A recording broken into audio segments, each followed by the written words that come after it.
to episode 2 of where I go through A/B tests of thumbnails to show you why the winner won, based on data and psychology. So we're going to start here with Ryan Trahan. Here are the 2 thumbnails he was A/B testing. So we have this one here, keep tent closed, and we have this one here, stay out of the water. And out of these 2 here, which one do you think won? The answer is this one here. And it's pretty obvious once you know the rule. So there is this rule for thumbnail design called the zoom out rule. And basically the rule is you want to look at your thumbnails and you want to zoom out as much as possible. So you're not seeing them very up close.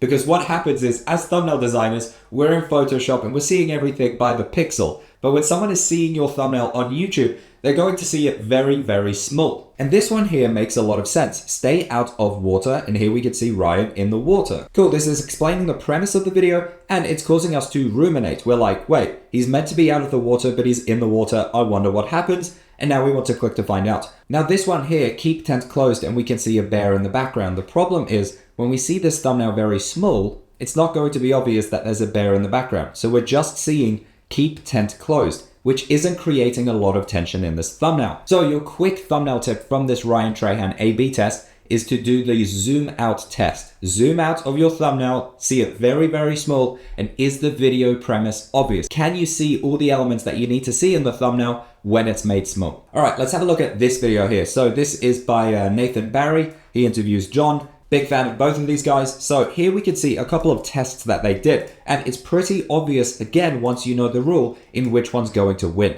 So why did this thumbnail here win? Well, it's pretty obvious when you understand the psychology. So when it comes to educational videos, there's really 2 main paths that you can go down. You can either go down to motivation gain, or you can go down to loss aversion. And these are the 2 main drivers for learning something. For example, if you make finance videos, you could do how to make another $10,000 per month, or how to stop losing $1,000 every month. So that's an example of a gain motivation and a loss aversion. And typically, not always the case, but typically, most people are more loss aversion orientated than gain motivation. If you saw the exact same number here, which one would you click on? How to get $1,000 per month or how to stop losing $1,000 per month? You're more likely to click on how to stop losing $1,000 per month. People are more motivated in general to stop losing stuff than they are to gain stuff. And that's what this thumbnail test here by Nathan Barry comes down to. Here we can see what they don't tell you. So it is loss aversion. There's something right now that I don't have, which I should have. So I'm scared that I'm losing out on something that already exists. Whereas in thumbnail 2 here, 2x your business, it is simply gain motivation. So do I want to double my business, which is gain motivation? Or this one here, do I want to find out what they're hiding from me, which is loss aversion? It's an important psychological trick to understand with your thumbnail designs, but it's also up to you with your channel and kind of finding the right balance of loss aversion versus gain motivation. On my channel, my most successful video is a loss aversion video saying why graphic designers are bad thumbnail designers. Graphic designers are clicking this to find out what they're doing wrong, so what they're losing on. Instead of, if the video was how graphic designers can become better thumbnail designers, that would be a gain motivation. If you run an educational channel, it's really up to you to decide, what kind of balance do I want to find with motivation, gain, and loss aversion. All right, next we have this up and coming YouTuber called MrBeast. So let's have a look at his channel. So here we can see the thumbnails that he tested. He has this one, which I really like. He has this one and this one here. So honestly, these are all fantastic thumbnails, but I do think it makes sense why this one here is the winner. So the problem with these 3 here is we can't see the scale of the cave. So this one here, it's very obvious. Okay, he's very far down the cave, which is what the video starts off with. You click and then he's immediately descending into the cave. So here we can see the scale of the cave. It is very, very deep and he has to go very far down.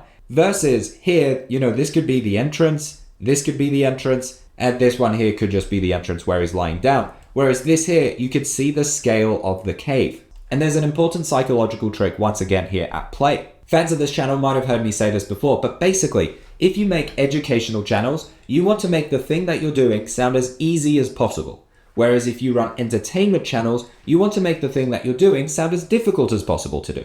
So if you do how to lose weight, for example, an educational video, you would make it sound as easy as possible. How to get a 6-pack in 1 week. That sounds very easy to do. You only have to work out for 1 week. Whereas if you're doing an entertainment channel, you want to make the stakes more and more difficult. You want to make the difficulty level basically as difficult as possible. And this doesn't have to be explicitly said in the title, like, this is really difficult or something like that, but it can be shown in the thumbnail. And that's what he's doing here in these thumbnails. Because these don't show the scale of the cave size, here I can't see how deep this cave goes. Same for this one. Also, MrBeast's face is quite far away. I do like this one as it has quite a lot of tension, but you just can't see how deep the cave goes. Whereas this one here, it does illustrate that perfectly.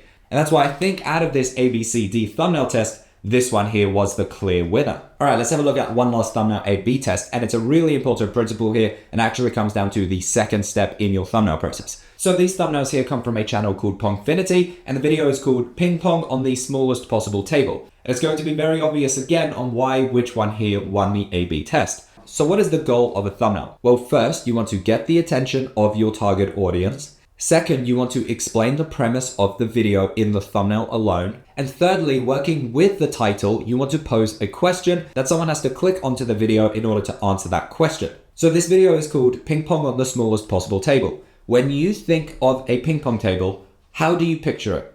You picture probably a blue table. So out of these thumbnails here, the one that's yellow and purple versus the one that's blue, the blue one looks most like a ping pong table. And especially when we're making changes to the object in the thumbnail, which we're doing in these, you want to make it as obvious as possible what that object is meant to be. And keeping it as blue makes it very obvious that it's a ping pong table. Now some of you might be thinking, but I thought using more saturation is a good thing, and having yellow and purple is more exciting than just having the blue. Well, that is terrible thumbnail advice, and if you want to see why, then click on this video here. It goes through on why saturation is terrible thumbnail advice. If making a successful thumbnail was just using saturation and thumbnails, then every single video would go viral. Click on this here to find out why saturation might not be the option for your channel.